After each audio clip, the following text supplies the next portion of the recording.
Hello, this is Cody Van Pelt, financial coach, and reason for this video is to show you how to set up the cash flow plan that I made. If you're using my system, how to set it up for the next month. And so I'm going to show you that real quickly, and then if you have questions, you can definitely let me know. What I'm going to do here is share my screen with you and bring myself up here so that you can still see me and see the cash flow plan at the same time too. So here we have, let's pretend it's almost going to be February now, and we need to duplicate our cash flow plan and make a February cash flow plan. So we've got January's in here. You can see this is for the month of January, and basically we just want to start over with a new month. And so the first thing I do is I go through and I like to see how I did that month. And so if everything is right on budget and my plus or minus, these are all going to be zeros. It usually doesn't work exactly that way. And so what I do at the end of the month is find anything in this column that's not a zero. And here it says that we underspent $20 in clothing. Now this is just a made up budget, made up cash flow plan. And so it's not even real numbers in here. We're just pretending. And so if I see that we were under 80 bucks or 20 bucks, we only spent 80, we had 20 bucks left because we planned for 100, then I'm just going to go ahead and then change that to 80.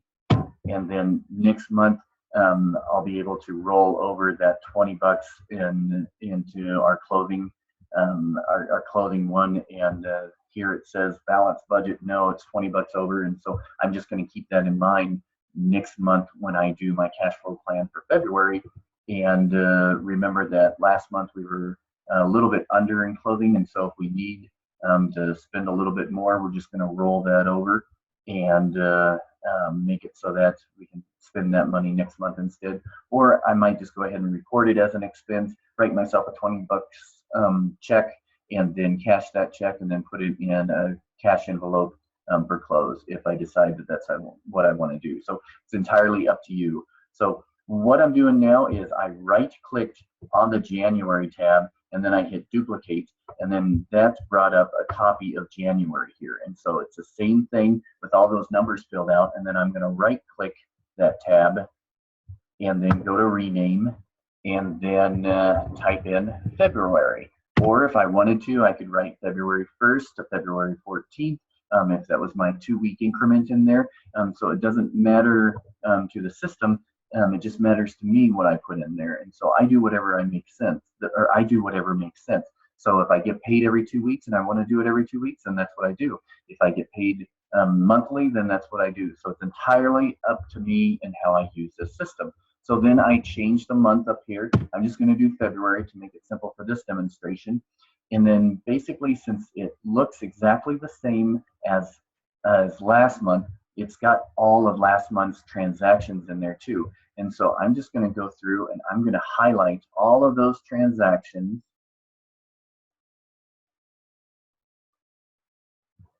And then I'm going to hit the delete key. And then after I hit the delete key, you can see that those are all gone.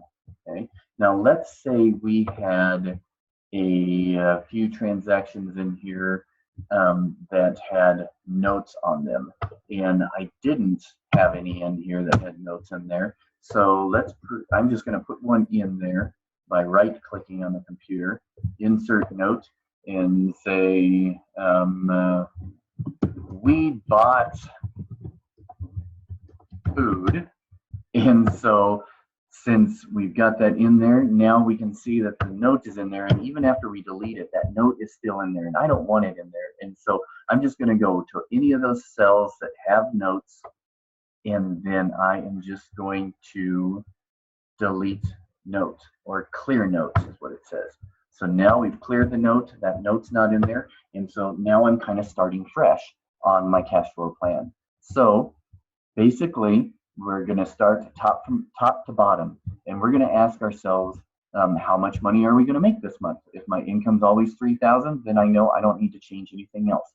If I have a spouse in here or other sources of income, I'm going to put that in there too. And how much am I going to give?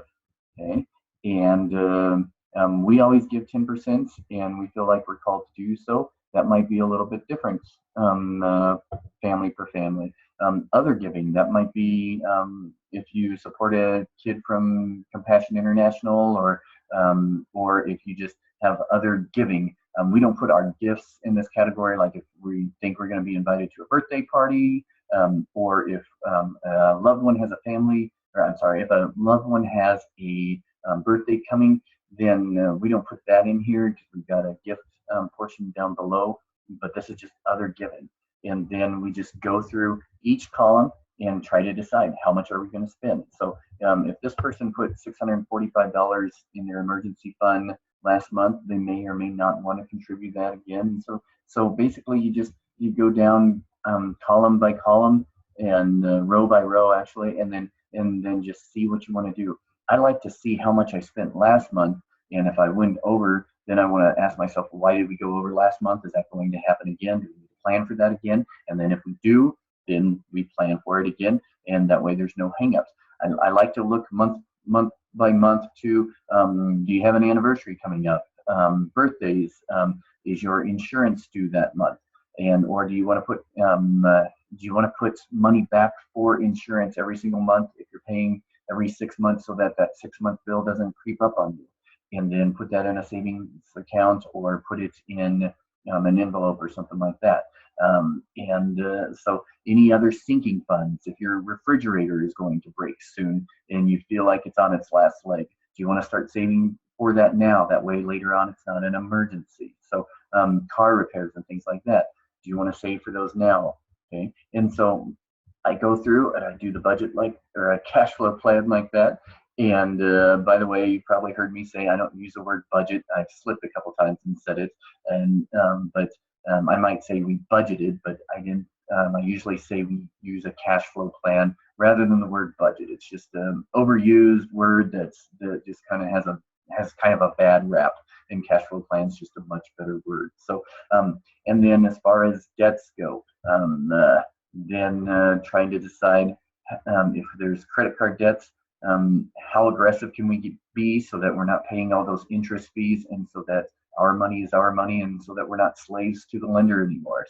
So then down here at the very bottom, it talks about total income that we plan for, total expenses that we plan for, and then we have $20 left over, and so we can go up there and fix that.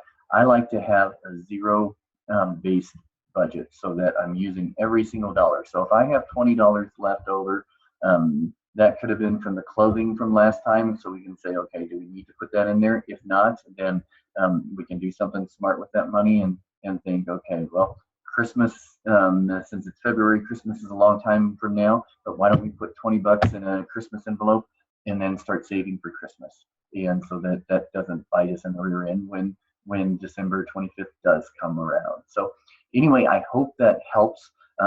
Last thing that I would recommend is go through and make sure all your formulas are correct. And so as you're using this, it's possible to accidentally delete a formula, or it's possible to mess one up and then they're not going to work for you anymore. And so you want to go through and make sure they do work. If they don't work, I can help you with that. If they are still working, then what I'd recommend doing is going through and highlighting them all. And this part's important. Go through, highlight everything that you don't want changed, right click on it, and then come down to where it says protect range. And then I would click on set permissions. And then you can restrict it so that only you can edit it. But what I would do instead is show a warning when editing that page. And then when you do that, and then you click done, then nobody can edit it on accident without a warning coming up. And it says, hey, you're trying to edit part of this sheet that shouldn't be changed accidentally. Do you want to edit it anyway? If you do, then you can click OK. If you don't, you can hit cancel, and then you won't accidentally mess it up. So I hope that helps. If you have any questions that I can help with, please let me know, and go from there.